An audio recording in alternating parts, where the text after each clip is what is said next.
Hi guys. അങ്ങനെ കുറേ മാസങ്ങളോളം കഴിഞ്ഞ 6 മാസമായി ചർച്ച ചെയ്തുകൊണ്ടിരുന്ന വഖഫ് ഭേദഗതി ബിൽ ഇപ്പോൾ JPC ഒഫീഷ്യലായി അപ്രൂവ് ചെയ്തിരിക്കുന്നു. ഇനി അടുത്ത സ്റ്റേജ് ഇത് എന്തായിരിക്കും സംഭവിക്കാൻ പോകുന്നത്? ഒരു 14 തിരുത്തങ്ങൾ കൂടെ ഇതിലോട്ട് കൊണ്ടുവന്നിട്ടുണ്ട്. ഉള്ള കാര്യങ്ങളൊക്കെയാണ് നമ്മൾ ഇന്നത്തെ ഈ വീഡിയോ ഡീറ്റെയിൽ ആയി നോക്കാൻ പോകുന്നത്. വീഡിയോ ഇഷ്ടപ്പെടുകയാണെങ്കിൽ ലൈക്ക് ചെയ്യാൻ മറക്കരുത്. ഇപ്പൊ വീഡിയോയിട്ട് കിടക്കാം. കഴിഞ്ഞ 6 മാസമായിട്ട് നമ്മളും ഇത് തന്നെ കുറെ വട്ടമായി ഡിസ്കസ് ചെയ്തുകൊണ്ടിരിക്കുകയാണ് വഖഫ് ഭേദഗതിയെ കുറിച്ചും വഖഫ് എന്തുകൊണ്ടാണ് ഇപ്പോൾ ഒരു ഭേദഗതി കൊണ്ടുവരേണ്ടതെന്ന്. ഇതിന്റെ പ്രധാന കാരണം എന്താണെന്ന് വെച്ചാൽ 2022 കഴിഞ്ഞ് നമ്മൾ പിന്നീടുള്ള കാലങ്ങൾ എടുത്തു നോക്കിയാൽ നമുക്ക് കൃത്യമായി മനസ്സിലാകുമായിരുന്നു. വഖഫ് ഒരു ടെററിസം പോലെയായിരുന്നു പ്രവർത്തിച്ചുകൊണ്ടിരുന്നത്. അവർക്ക് തോന്നുന്ന സ്ഥലങ്ങളെല്ലാം ക്ലെയിം ചെയ്യുക, വില കൂടിയ സ്ഥലങ്ങളെല്ലാം ക്ലെയിം ചെയ്യുക, അങ്ങനെ ഒരു ബേസ്ലെസ് ഇല്ലാതെ ക്ലെയിം ചെയ്തുകൊണ്ടേ പോയിരുന്നു. ഇതിന് ബെസ്റ്റ് ഉദാഹരണമായിട്ട് 3 തന്നെ നമ്മൾ എടുത്താൽ മതി. 1500 വർഷം പഴക്കമുള്ള, ഇസ്ലാം പോലും ഇന്ത്യയിലോട്ട് വരുന്നതിന് മുമ്പ് അല്ലെങ്കിൽ ഇസ്ലാം ഈ ലോകത്തുണ്ടാകുന്നതിന് മുമ്പ് ഉണ്ടായിരുന്ന ഒരു ക്ഷേത്രമടക്കം വഖഫിന്റെ എന്ന് പറഞ്ഞ് തമിഴ്നാട്ടിൽ ഒരു ഗ്രാമം മൊത്തം ക്ലെയിം ചെയ്ത കാര്യം. രണ്ടാമത്തത് ബീഹാറിൽ ഒരു ഒറ്റ ഗ്രാമം മൊത്തം അവർ ക്ലെയിം ചെയ്തു, ഇത് വഖഫ് ഭൂമിയാന്ന് പറഞ്ഞുകൊണ്ട്. അധികം ദൂരമൊന്നും പോണ്ട, നമ്മുടെ കൊച്ചു കേരളത്തിൽ തന്നെ മുനമ്പത്തുള്ള പ്രശ്നം നമ്മൾ നടക്കുന്നത് എന്തൊക്കെയാണെന്നറിയാം. ഇതും പോരാതെ ഇപ്പോൾ മഹാകുംഭമേള നടക്കുന്ന സ്ഥലത്തും അതും അവരുടെ സ്ഥലമാണ് ക്ലെയിം ചെയ്തു. പക്ഷേ ഈ സ്ഥലങ്ങൾ മറ്റ് 3 സംസ്ഥാനങ്ങൾ എടുത്തു നോക്കുകയാണെങ്കിൽ അവിടെ ആ ക്ലെയിം നിൽക്കുകയാണ്. പക്ഷെ ഉത്തർപ്രദേശിൽ മാത്രം ഒരു വ്യത്യാസമുണ്ട്. അതെന്താന്ന് വെച്ചാൽ അവിടെയുള്ള ക്ലെയിം ചെയ്ത റെക്കോർഡുകളെല്ലാം തന്നെ സബ്മിറ്റ് ചെയ്ത് അത് ക്രോസ് വെരിഫൈ ചെയ്ത് കഴിഞ്ഞപ്പോൾ ക്ലെയിം ചെയ്ത മാക്സിമം സ്ഥലങ്ങളും സർക്കാരിന് അവകാശപ്പെട്ട സ്ഥലങ്ങളാണ് ഇവര് വഖഫ് എന്ന പേരിൽ ഇവര് പിടിച്ച് കയ്യേറി വെച്ചിരിക്കുന്നത്. അപ്പോൾ അതുകൊണ്ട് തന്നെ അവിടുത്തെ എല്ലാം റിട്ടേൺ ചെയ്യേണ്ടി വന്നു വഖഫിനെ.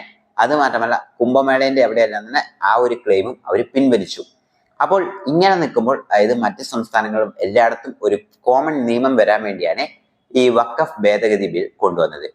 അപ്പോൾ കൊണ്ടുവന്നു കഴിഞ്ഞപ്പോൾ 6 മാസം മുമ്പാണ് പാർലമെന്റിൽ അത് കൊണ്ടുവരുന്നത്. വേറെ വഴിയില്ലാതെ JPCയിലോട്ട് പോയി. കൂടുതലായിട്ടും പ്രശ്നങ്ങളെല്ലാം ഓപ്പോസിഷൻ നടത്തിയതുകൊണ്ട് തന്നെ അത് JPCയിലോട്ട് വിട്ടു.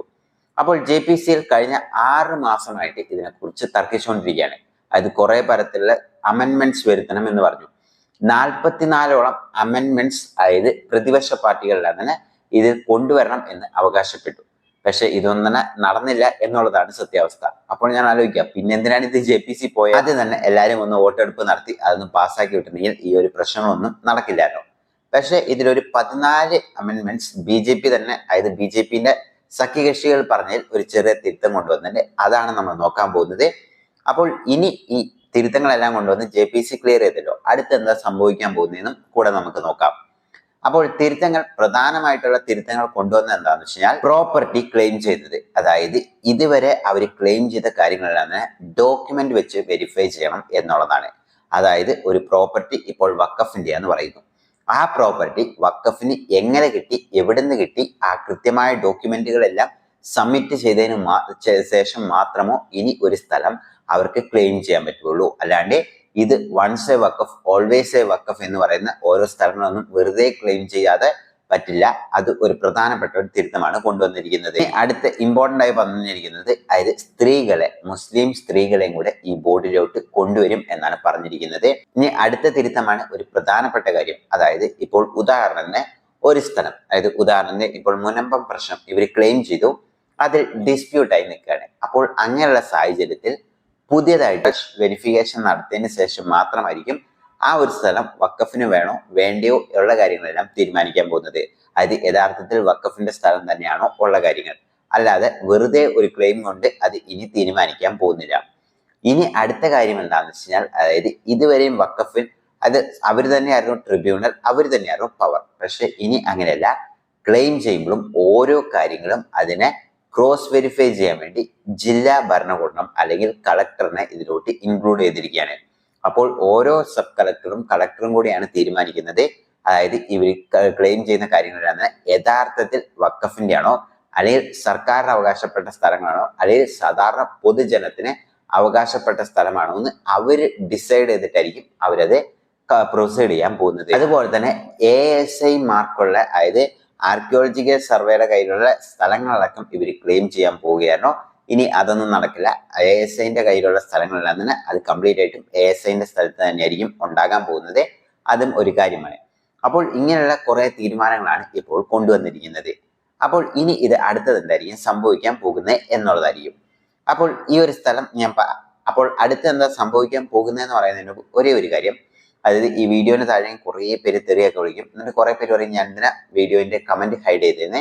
കമന്റ് ഹൈഡ് ചെയ്യുന്നില്ല, ഓട്ടോമാറ്റിക് ആയിട്ട് നിങ്ങൾ യൂട്യൂബിൽ തെറി വിളിക്കുകയാണെങ്കിൽ അത് ഓട്ടോമാറ്റിക്കായി യൂട്യൂബ് തന്നെ ഹൈഡ് ചെയ്യുന്നതാണ്.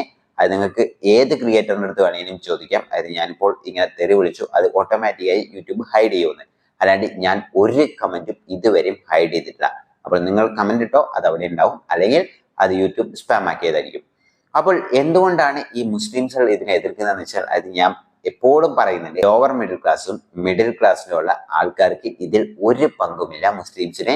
അതായത് വെറുതെ അവർക്ക് വഖഫ് എന്ന് പറയാവുന്നുള്ളൂ. ഇങ്ങനെ വഖഫ്, അതായത് പല മുസ്ലിം രാജ്യങ്ങൾ, അറബ് രാജ്യങ്ങളെ, സൗദി അറേബ്യ, UAE യിൽ വഖഫിന് ഇത്രമാത്രം പവർ കൊടുത്തിട്ടില്ല എന്നുള്ളതാണ് ശ്രദ്ധിക്കേണ്ടത്.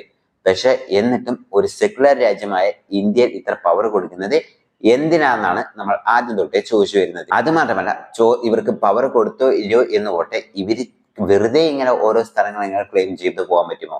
1500 വർഷമുള്ള ആ ക്ഷേത്രമല്ല എങ്ങനെ വഖഫിന്റെ കീഴിൽ വരാവുന്നതാണ്. അതായത് അതിന് ചുറ്റുമുള്ള സ്ഥലങ്ങളെല്ലാം കൊടുത്തു എന്ന് പറഞ്ഞാലും നമ്മൾ വിശ്വസിക്കാം. പക്ഷെ ഒരു ക്ഷേത്രം എങ്ങനെ ഇവരുടെ കീഴിൽ വന്നു?